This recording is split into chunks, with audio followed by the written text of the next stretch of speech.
Puji Tuhan saudara sekalian, hari ini kita akan sama-sama belajar tentang karakter. Ya, kita sering sekali mendengar orang bilang, saya nggak mau ke gereja karena orang Kristen sifatnya begini, attitude-nya begini, karakternya begini. Nah, sering sekali saya, dan saya percaya saudara juga sama, akan ketemu dengan teman-teman yang belum bertobat dan suka melontarkan pertanyaan seperti ini. Mari kita jadi anak Tuhan. Di dalam COVID-19 ini kita tiap hari di rumah, kita juga renungkan sebenarnya karakter kita itu seperti apa gitu loh. Nah, hari ini kita mau sama-sama baca firman Tuhan yang terdapat di 1 Timotius 4 ayat 12. Ya, jangan seorang pun menganggap engkau rendah karena engkau muda. Jadilah teladan bagi orang-orang percaya dalam perkataanmu, dalam tingkah lakumu, dalam kasihmu, dalam kesetiaanmu, dan dalam kesucianmu. Puji Tuhan, mari kita berdoa. Tuhan Yesus, terima kasih atas firman Engkau, urapi hamba Engkau, yang biar kami semuanya bisa ngerti rencana Engkau. Yang menyampaikan, yang dengar, semuanya dikuatkan. Dalam nama Engkau Tuhan Yesus kami berdoa. Amin. Saudara sekalian, sering sekali kita punya attitude itu, ya, yang jadi batu sandungan untuk orang yang di sekeliling kita. Banyak anak-anak muda tanya, kok saya punya mama belum, papa nggak boleh kasih saya ke gereja. Bagaimana ya kok?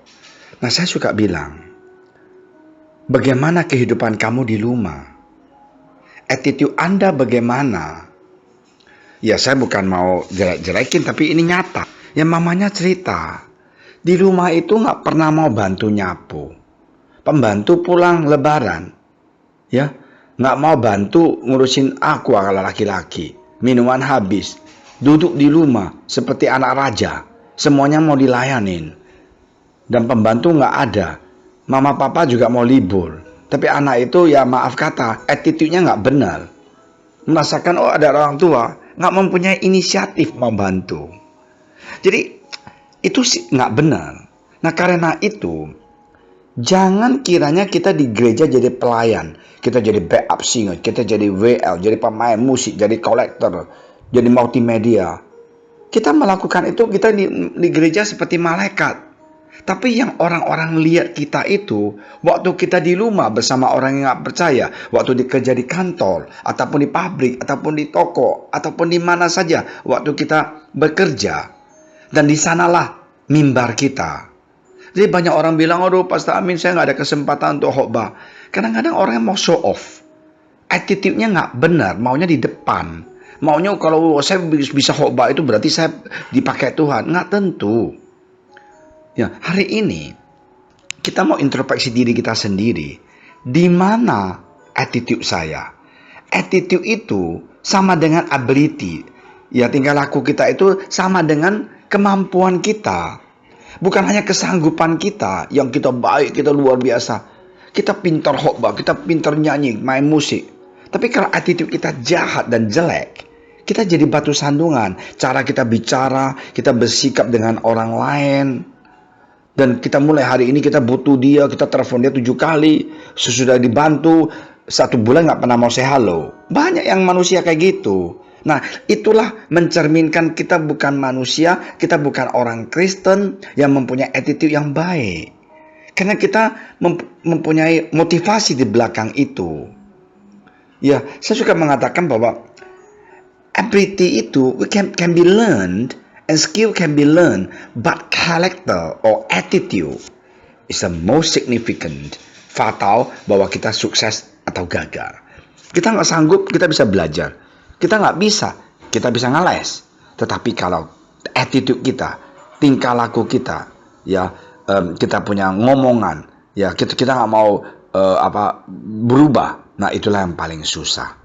Ya, hari ini saudara sekalian, cara bicara kita, sikap kita, bagaimana kita menghadapi orang tua di rumah, saudara kita, adik kita, itu paling penting sekali.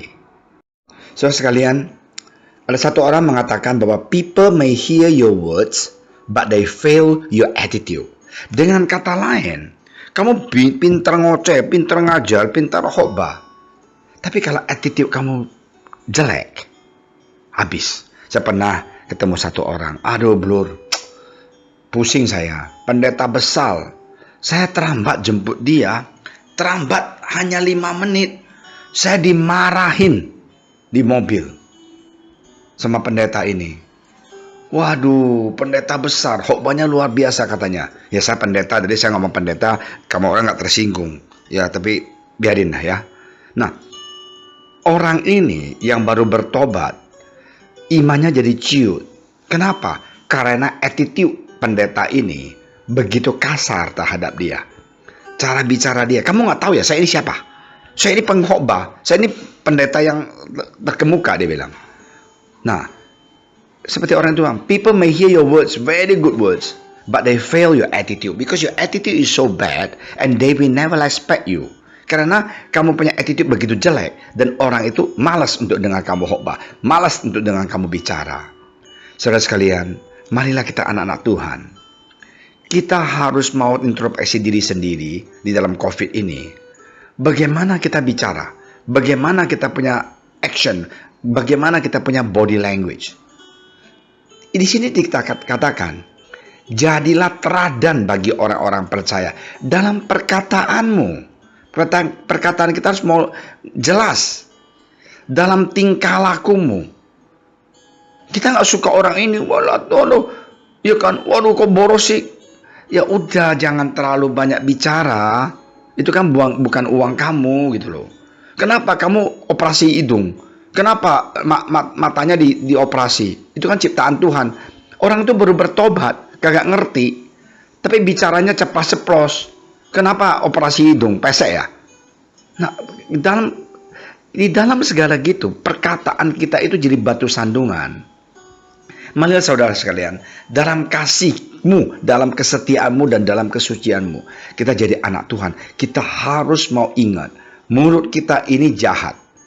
Kita maunya orang berubah instan. Kita mau orang itu ikut kita. Lu sok rohani. Nggak bisa. Kita harus mau dengan kasih membimbing orang itu. Ketika orang lain terganggu karena perkataan dan tingkah laku kita, kita sudah jadi batu sandungan. Hidup kita tidak usah pengakuan orang lain. Jangan menjadi alasan hidup kita. Wah, saya kan ikut firman Tuhan, pastor. Kalau saya nggak bilang sama dia, ntar dia akan neraka. Emang kamu siapa sih? Bisa membawa orang ke surga? Yang bawa ke surga kan Tuhan. Emang kamu yang hakimin dia? Nah, inilah manusia, inilah orang Kristen yang kadang-kadang yang sombong. Saya tahu tidak benar, saya tahu dia nggak boleh begini. Tapi kita pelan-pelan dengan kasih.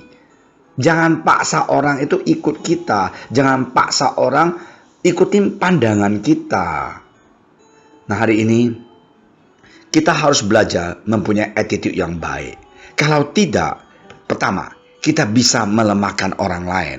Atau saudara seiman kita yang baru bertobat. Yang kedua, kita bisa mengacaukan orang lain. Karena mereka merasakan, oh forget about it, I cannot do it. Kacau dia punya iman, lu goyang. You baru bertobat, you jangan bayar pajak ya, you gini ya. You gak boleh begini-gini terhadap karyawan. Dia baru bertobat setengah tahun. Udah di ngocein dari ujung sampai ujung.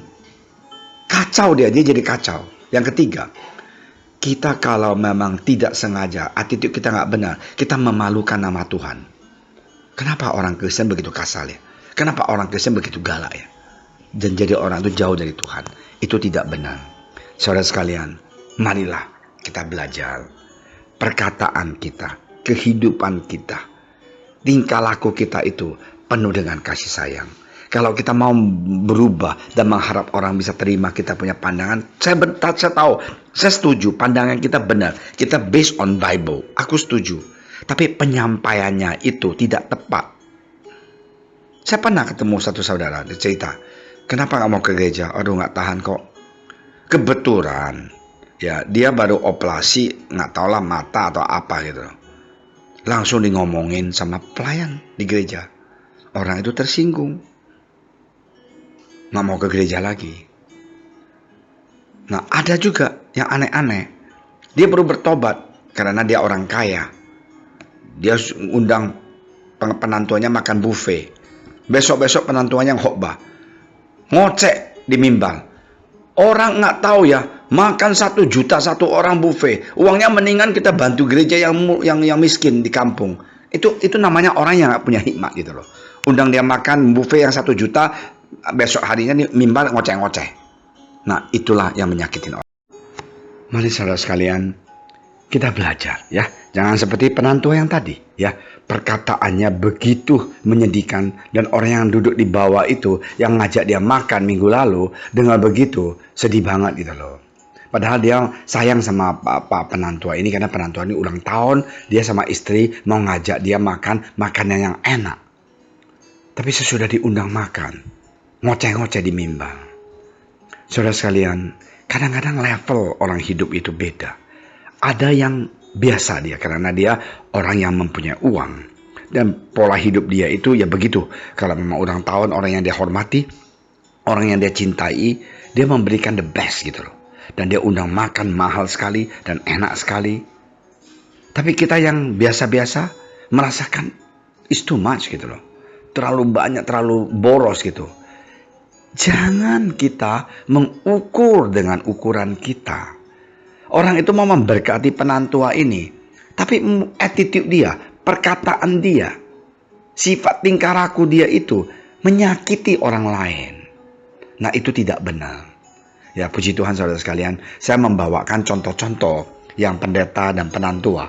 Tapi saya harapkan itu juga bisa menjadi satu garis bawah, bahwa marilah kalian juga hati-hati bicara. Ya, jangan kita samakan kita punya pola pikiran, kita punya level of income, kita level of hidup, dan buat mereka biasa, tapi buat kita wow, boros ya.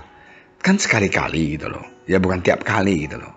Jadi marilah kita mempunyai toleransi dalam hidup kita juga ya. Kita sama-sama berdoa, minta Tuhan merubah kita, membentuk kita menjadi seorang anak Tuhan yang kita mempunyai a good character and a good attitude ya. Kita akan sambung pengajaran ini 3 hari ya. Oke, mari kita sama-sama berdoa. Tuhan Yesus, terima kasih dalam yang luar biasa, waktu yang luar biasa ini. Dalam pelajaran hari ini kita belajar bagaimana kita bisa ngerti, dan bagaimana kita harus mau hati-hati dalam perkataan kita, dalam tingkah laku kita, supaya kita tidak menjadi sandungan untuk saudara seiman kita atau teman-teman kita yang belum bertobat.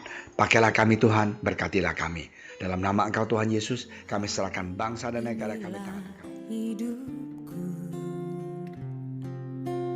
ku serahkan padamu segala cita-citaku,